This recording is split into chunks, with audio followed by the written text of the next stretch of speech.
Хакім Абайдың есімі әрқашан қазақ халқымен қатар айтылады. Біз Абайды ұлықтау арқылы жас ұрпақтың бойына ұлттық рух дарытамыз. Абай арқылы елімізді әлемге паш етеміз.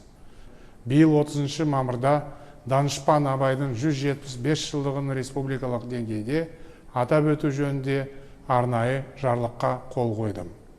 Абай мұрасы біздің қастерлі қазынамыз.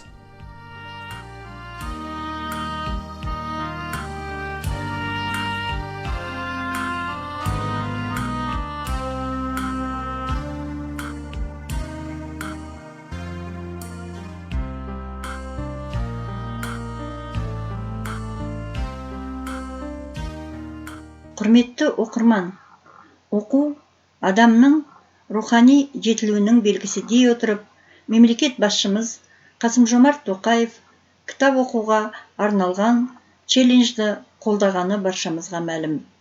Бұл президентіміздің бізбен бірге екенін, кітапхана мен кітап оқуға ерекше көңілін білдіргені. Ұлттық академиялық кітапхананың директоры Үмітқан Мұңалбаева Дәуренбек қызының бастаған Абай оқулары челленджін мен Қарағанды технология және сервис колледж кітапханашысы Күлтай Шамелқызы қолдай отырып, оқитын ұрпақ ұлт болашағы қағидасын негізге ала отырып, эстафетаны колледжіміздің директоры Мағзиев Жұмағали Дияровичке және де кәсіптік білім беру ұйымдарының кітапханашыларына жолдаймын. Кітап оқу челленджі жалғасын таба берсін. Мен сіздерге Абай Құнанбаевтың «Білімдіден шыққан сөз» өлеңін оқимын. Білімдіден шыққан сөз, талаптыға болсын кез, нұрын сырын көруге, көкірегінде болсын көз. Жүрегі айна, көңіл ояу, сөз тыңдамас ол баяу, өз өнері тұр таяу, ұқпасын ба сөзді тез.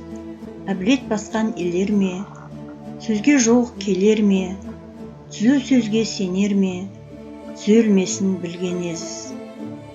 Жас баладай жеңіс қой, байлаулы емес ақыл ой, ойлағаны айтпен той, ыржың қылжаң ит мінез. Сұлу қызбен я батыр, болмаған соң тәңір алғыр, шығып кетер я қалғыр, оған ақыл арам без.